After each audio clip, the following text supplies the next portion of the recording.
Hezbollah has vowed revenge after thousands of its members' pages simultaneously exploded across Lebanon yesterday in a supposed Israeli attack. How did this happen? Is it the prelude to a wider war between Israel and Lebanon?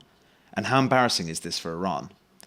I'm Angus Colwell, the Spectator's assistant online editor, and to discuss all this, I'll be joined by Paul Wood, a former BBC foreign correspondent and Spectator regular. Paul, thanks for joining us. Just to start, what exactly happened yesterday? Well, this was an attack that everybody believes was Israel, an extraordinarily audacious piece of spycraft. They seem to have been able to smuggle explosives into a shipment of pages that Hezbollah received from Taiwan a few weeks ago. At 3:30 in the afternoon, all of these pages buzzed with the same apparently fake message, and then they exploded. Several thousand Hezbollah members were injured, 8 or 9, perhaps more, were killed. And we should say also that there were innocent bystanders. In some ways, this was quite a reckless attack as well as being audacious. It didn't really consider very deeply what would happen to civilians, and we're told that 2 children have died. Of course, this put Hezbollah completely on the back foot. Their lines of communication were cut. They were in chaos. They were in disarray and humiliated. And this was, according to one interpretation, this was the spin given by some officials to Israeli journalists, a warning to Hezbollah to stop the rocket and missile fire into Israel's over the northern border. It was described as quite a carefully calibrated move, one that, of course, Hezbollah would reply to, but was not, this is the crucial point, the first salvo in an all-out war. Of course, once you start to escalate, that is the question: where does it end? Just to push back very quickly on something you said there, you said that this was quite a reckless attack. There's an argument that you couldn't be more precise in trying to attack terrorists by detonating explosives that are very much tethered to Hezbollah members. Yeah, I'm not sure we're talking about a breach of humanitarian law here. You are allowed in the law of war to kill civilians if you've got a military target, and there were military targets here, members of Hezbollah. And as you say, they were carrying around pages. But of course, are they driving a car or a motorbike? Does that crash into people walking by? Are they waiting in the supermarket? There was some quite dramatic footage of a man buying fruit in a supermarket and then the page blowing up. Who's standing next to him? Is it a mother pushing a pram? So in that sense, it was surgical, but of course, there were innocent casualties. Not saying it was a breach of the law of war, but I think that must have been part of the calculation. Who knows where those pages were going to be exactly and who was standing next to them. Let's talk a little bit about what's come out since the minutes and hours afterwards. When the pages exploded, there was a bit of a question whether this was some kind of remote hack. So maybe the lithium batteries exploded via a surge of electrical activity or a sort of message that detonated them, or whether this was these pages were tampered with at some point along the supply chain. You mentioned that Taiwan maybe has a role in this. Is it looking like this was more of a supply chain operation at the moment? Yeah, I'm not sure that Taiwan has a role, but it appears that the pages were supplied by a Taiwanese company, or a Taiwanese company supplied the license under which the pages are produced. Obviously, nobody really wants to be associated with this in case there's some kind of retaliatory action by Hezbollah. So as this event started to unfold, there was a lot of speculation on tech forums that it was a very clever hack. And this would be attributed to a thing called Unit 8200, a very secret cyber warfare unit that the Israelis have, which was behind Stuxnet, for instance, the virus that shut down Iran's nuclear program. And as you were saying, the theory is that you somehow get these batteries to overheat and they blow up. Most expert commentary seems to indicate that's not the case. Difficult to get the batteries to do that. Not impossible, but difficult. And maybe they just overheat and melt. Much more likely to have been a small explosive charge, as you say. They got into the supply chain. And that is a triumph of Israeli spycraft, either of Israeli technology or more likely of Israeli spycraft. Yes, and you mentioned in your brilliant piece for the magazine this week, Unit 81. Can you tell us a little bit more about them? Well, again, that's an ultra-secret unit, which is part of the Israeli military. If you remember from the James Bond films, Q was always coming up with weird and wonderful things that would blow up or strangle people or knock them out or kill them or would get James Bond out of a difficult situation. These are the Qs of the Israeli army. They're the logistics supply for difficult things like this. Now, we don't know who did this. The Israelis haven't even acknowledged it. Could be Mossad, could be Unit 8200, could be Unit 81, which is associated with this, all under the umbrella of Mossad.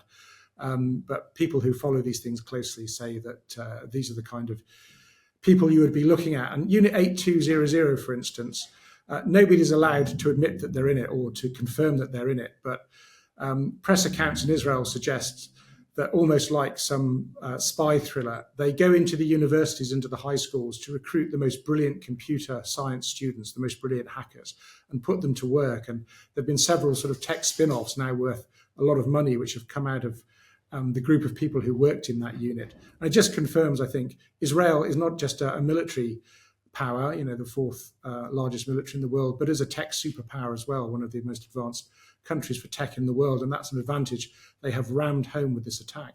So why has Israel revealed that it has this capacity now? Do you think as this could be the prelude to a wider operation? Well, good question. There are two views on that. One is that this thing was months in the planning, and when it came to fruition, you're obviously then always worrying that somebody's going to tamper with one of the pages, find out that it's got an explosive charge in it, and then Hezbollah just orders all their people to throw them away. So maybe this thing took so long to come to fruition. Once the pages were delivered, and apparently press reports anyway, so that was over the past couple of weeks, then Israel had to find a rationale to use them. The other interpretation, you'll see this circulating in the Arabic language media, that Israel does plan an invasion of Lebanon to create a buffer zone in the south of the country to push Hezbollah back. And this is the opening salvo in that conflict. Which of those two views is correct? We will learn over the next few days and weeks. Let's talk a little bit about Iran's role in this. Yesterday it was revealed that Iran's ambassador to Lebanon was carrying one of these pages. Should that surprise us at all? No, I mean, Hezbollah, if you look at the organizational chart, it tracks back to the supreme leader in Iran. It is Iran's militia in Lebanon. Iran sends it money, sends it expertise, training, weapons, and ultimately, most people believe, calls the shots, literally. It may be that they can't push Hezbollah to do something it really doesn't want to do, and Hezbollah has shown a severe disinclination to get into a big war with Israel, already exhausted from the war in Syria, knows how unpopular that would be with the rest of Lebanon, and would be very, very bad for the organization. But don't underestimate the importance of humiliation in this. They've been humiliated now. It follows another humiliation, the assassination of their chief of staff in the Beirut suburbs, located with his mobile phone, perhaps a reason they're using pages now. And also the assassination of Ismail Haniyeh, the Hamas leader in Tehran. The Iranians and Hezbollah have said repeatedly, well, Israel will have to be punished. They've said Israel will have, quote unquote, just punishment for this. At some point, the reality has to catch up with the rhetoric, and that's why we're in such a dangerous moment now. Why do you think Iran hasn't responded to the assassination of Ismail Haniyeh on Iranian soil? A good question.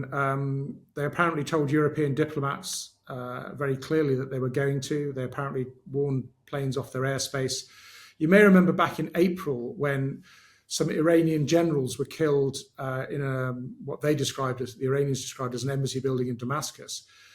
Then the Iranians sent missiles and drones into Israel. They were remarkably ineffective. Israel basically shot them down. I think there were one or two injuries.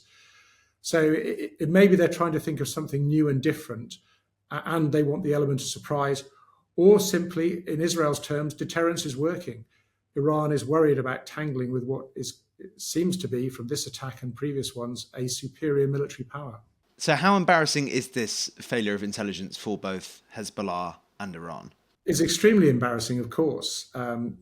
This is one of several such actions by Israel, reaching into the heart of Tehran to kill Ismail Haniyeh, reaching into the heart of Dahia, the Hezbollah stronghold in Beirut, to kill their deputy chief of staff. And now, and this is the important part, hitting their most loyal fighters right in their own backyard. Essentially, the message is there is nowhere safe for you to go. Dignity is very important to an organization like Hezbollah. Morale will be at rock bottom now. They will have to, as they have said, do something about this. And one of the people killed, or martyred, as they would put it, was the son of a member of parliament. And he came out to face the cameras saying, In war, the enemy gets a day and we get a day. And whatever Israel has done now, they must know that their day will come. So you can't issue that kind of rhetoric and not back it up. So something will happen. The question is, how calibrated will it be? Will Hezbollah try to widen the war? They supposedly have the capability to fire missiles at Tel Aviv, very accurate missiles. That would be a dramatic escalation. Will it just be more of the same missile fire over the border, or something new and different? This pager attack was certainly something new and different, but the leader of Hezbollah, Hassan Nasrallah, has also promised something new and different. Again, we will have to wait and see. Well, it looks at the moment like Israel are more ready for a war than Hezbollah are, and perhaps, as a proxy, Iran. So if Hezbollah are sort of anxious about a full-scale war with Israel, what is the strategic goal of them firing rockets and anti-tank missiles over the border into northern Israel? Sorry to interrupt, but if you're enjoying the show, why not subscribe to The Spectator? In September, you can get 3 months of website and app access absolutely free.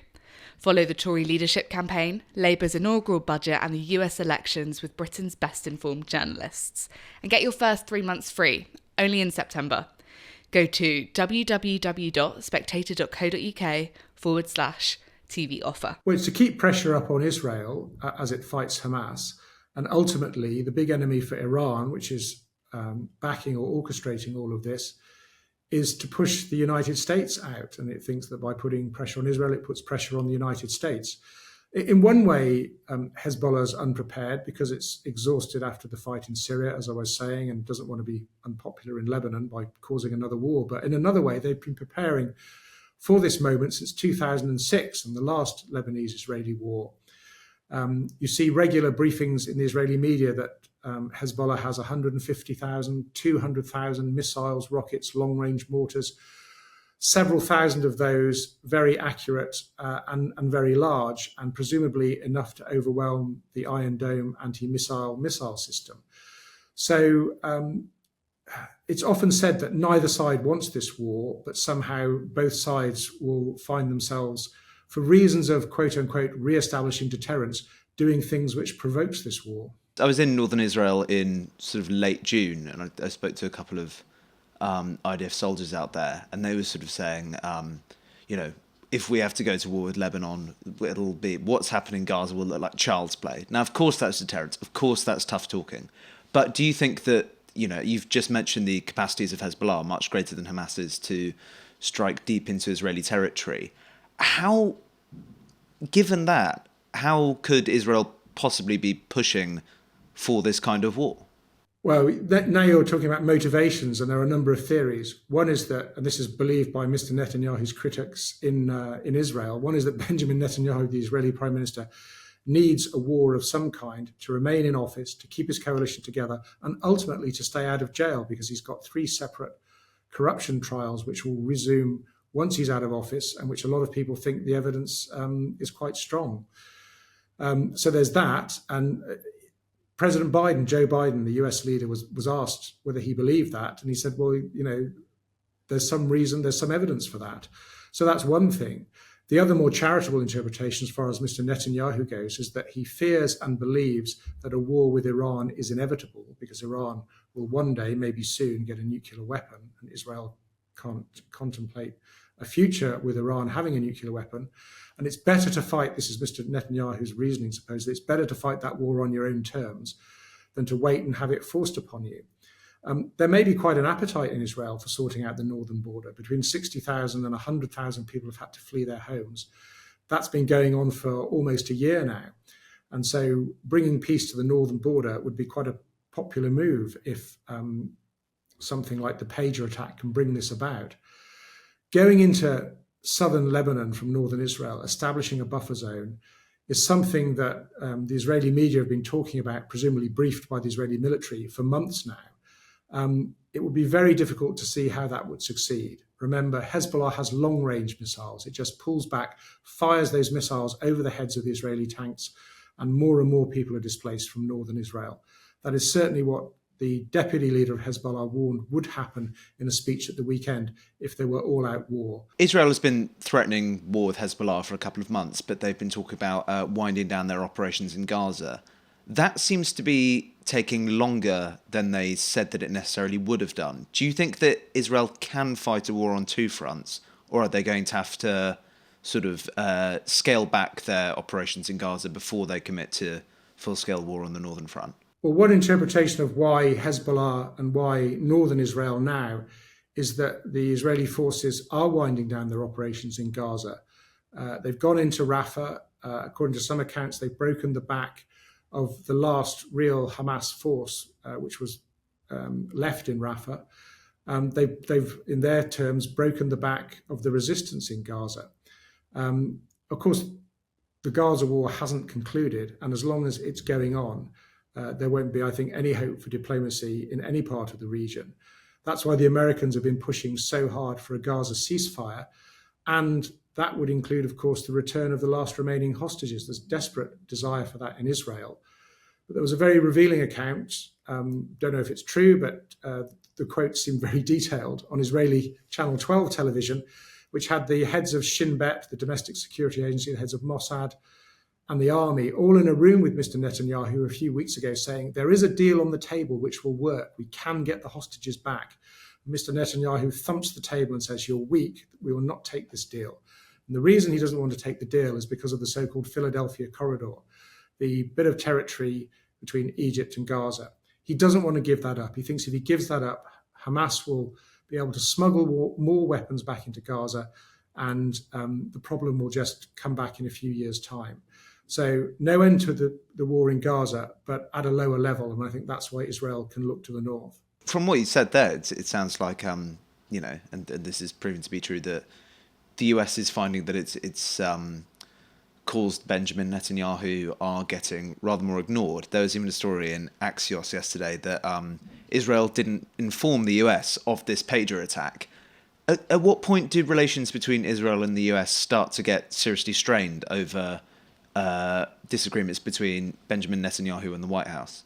They must be seriously strained already. It's quite an extraordinary situation when you think about it.